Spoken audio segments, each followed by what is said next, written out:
Hi, Bob. How are you? Yeah, but it's awesome out here. This is one of the best places I've camped at. There are mesquite trees, and I found a good place to set up my hammock. This is really awesome. So I'm glad that you called. I'm glad that you called. Oh, don't worry about the heat, man. Come enjoy it. Yeah, Darby will be here pretty soon. He has some work that he's doing, and then he'll get over here pretty soon. But anyway, I've got this really neat spot, and so I'll chat with you later. Thanks for calling. Bye.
It's almost ready.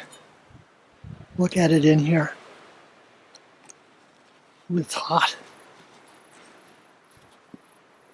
See it? Let me lift the lid off here. It'll soon be ready. That sure looks good.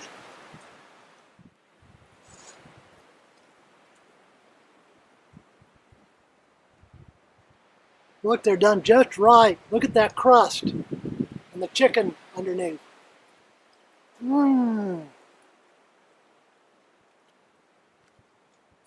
Here, I want to show it to you up close. Look at right here. Doesn't that look good? It's perfect. Hey, who's this? Oh my goodness, it's Kenneth Cram. Darby. How are you doing, buddy? I haven't seen you since the meetup. What do you got? Chicken pie. Doesn't that look good? Would you be willing to trade for it? Yeah. We know that it's 100 degrees out here today. Yeah. And I noticed that your noggin's not covered. Nope. So it's making you hotter than you need to be. Well, I have a hat. Yeah, but a hat doesn't work as good as one of these do. What's this do? What that does is it'll collect the sweat off of your head, which is something that your body does naturally to get rid of heat. And by collecting the sweat up here, when the wind blows, it pulls the heat away. It works almost like an air conditioner on a ship. So when I can wear my other hat over it? Over the top of it. Just wear it all the time. Was this tail evaporate? No, it's just to look cool. Oh, okay. That looks cool. Okay, okay. Now, what do you got going on with the pie here? Well, I made this pie using a cardboard oven and cans of Steno.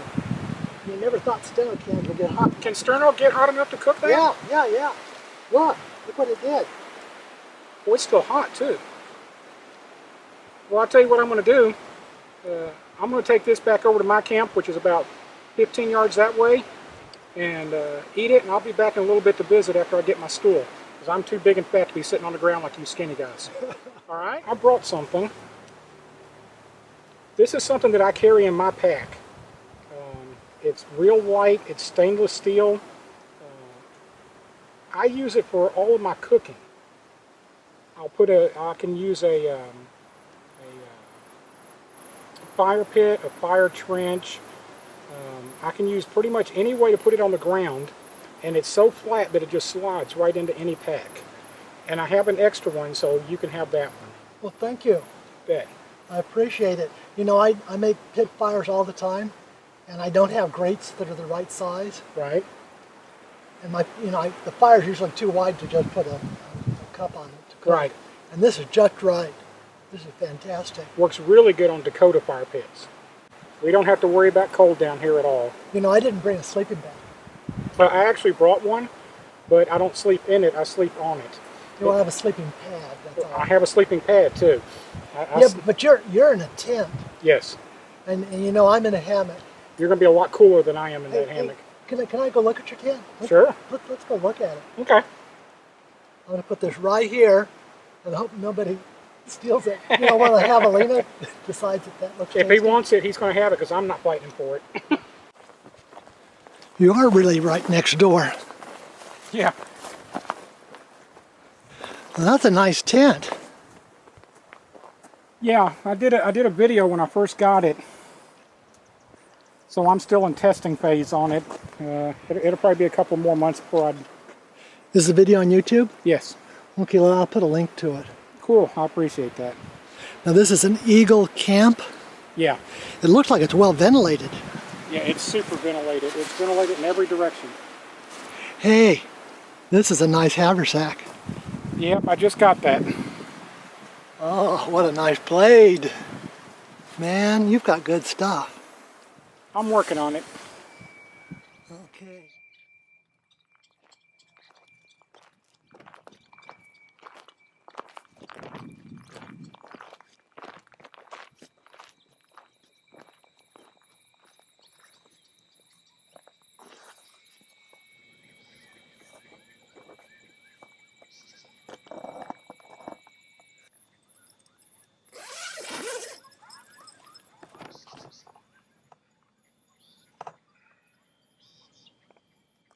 Good morning.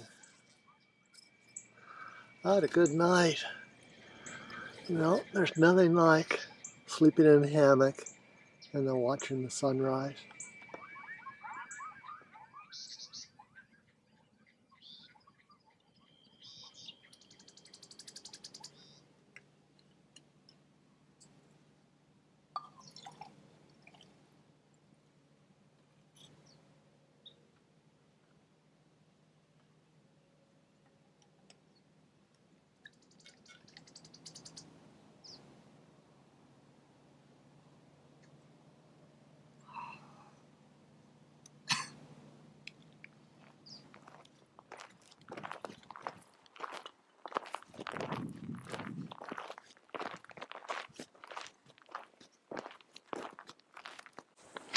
So this is what a mesquite woodlands look like.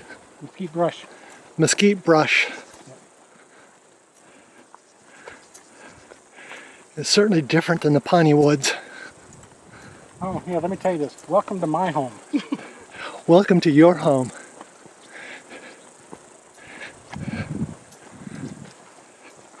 I like it if it's like this most of the time. And see, here's what we was talking about this morning with the ants, and see the husk that they leave after they strip out the stuff that they want to eat. So they... And you can see their highway going off right here. They'll actually go up to as far as 1/4 mile for their food. They'll follow this highway, they bring it back whole. They get it inside the hole, you can see them taking it in right there. They'll take it in. You see where the next one goes, one just went in right there. They'll take their food in, and then other ones bring out the husk, and they set it off to the side, always downwind. That is downwind. Yep, it's always downwind. Why is it downwind? Because otherwise it blows back into their hole. They're brilliant. They're amazing creatures. Look at these tracks. Okay, what are these? The vast majority of them look like rabbit. And you're saying they're rabbit? This one right here is going... That's a front paw. That's the front paw. I thought it was going this way. It is. So it's going towards me. And then you got a back right here, right beside it, where the shadow is. That's one going that way. Yeah, that one. You're crisscrossing back and forth through here because they've got a great trail here, and it's even better going out this way. Look at that trail.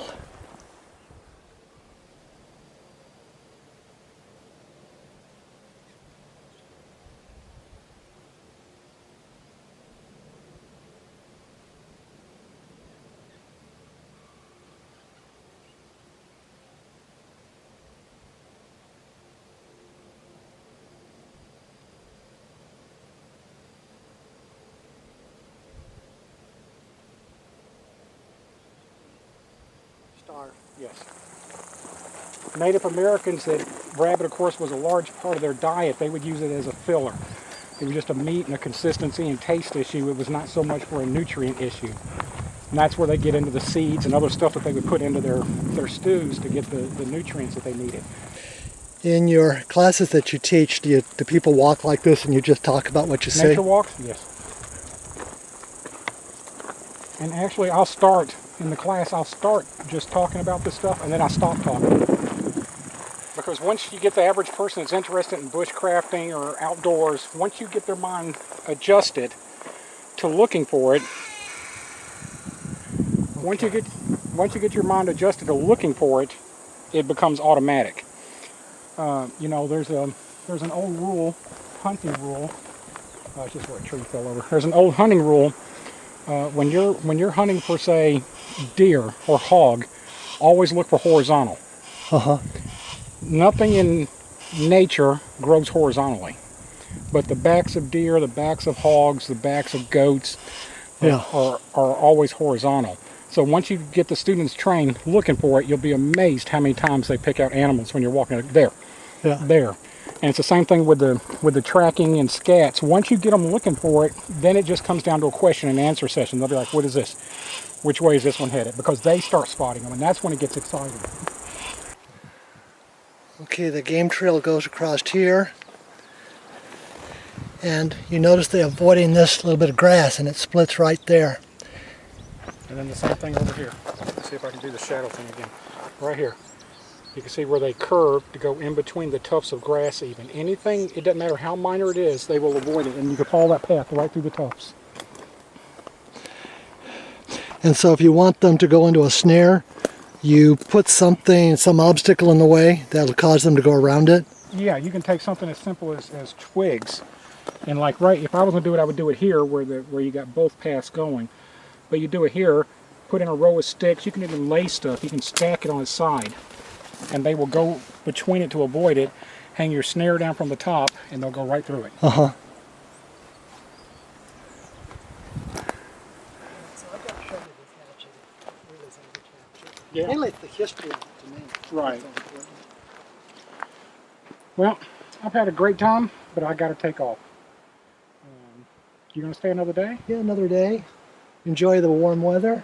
Yeah, warm's a good word for it. I'll think about you while I'm riding around the AC for the next 4 hours. Well, you're going to miss tamale pie. I know I'm going to miss tamale pie. I'm miserable about that, but maybe I'll get Burger King. Okay. I've had a great weekend, though. It was great to see you again. Me too. All right, brother. See you later. Bye.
Well, let's see how the tamale pie is. How's it doing?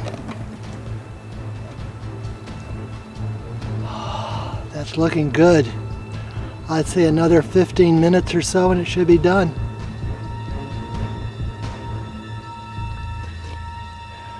This oven only needs 1 can of sterno to cook 2 tamale pies, and it's been about 30-40 minutes. Awesome.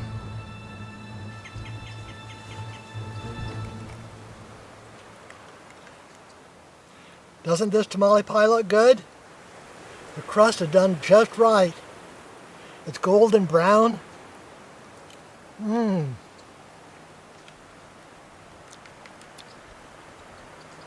This tastes very similar to the way my mother made tamale pie, but she did it in a regular oven. And this is just as good. You can have that loaf, and I'll eat this one, okay? But if you don't eat that one right away, it might disappear.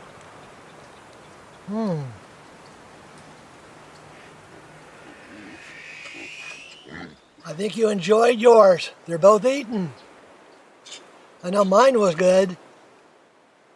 Yours was too. Well, I need to walk some of this off. I'm going to go walk the trails a little bit. And want to join me?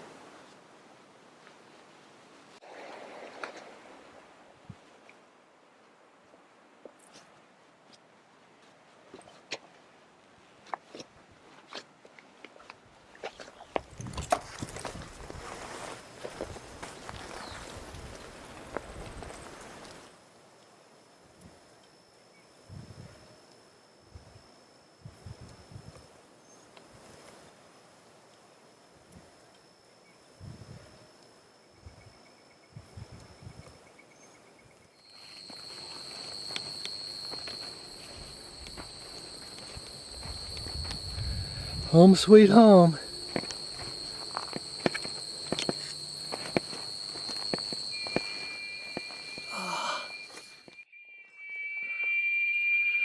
Well, sweet dreams. The cicadas are a lot louder than they were last night. This will be interesting. Sweet dreams, guys. See you in the morning. Oh.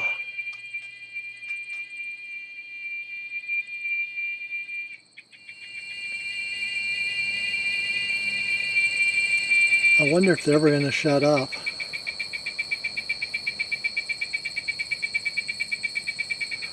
I'll turn the light out again and see what happens.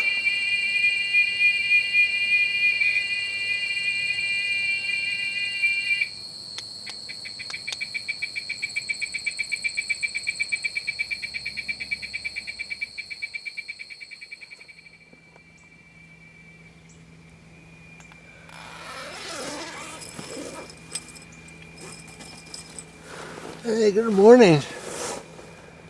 A little bit of quiet. The sun's coming up. Let's go look at it. Oh man, so beautiful.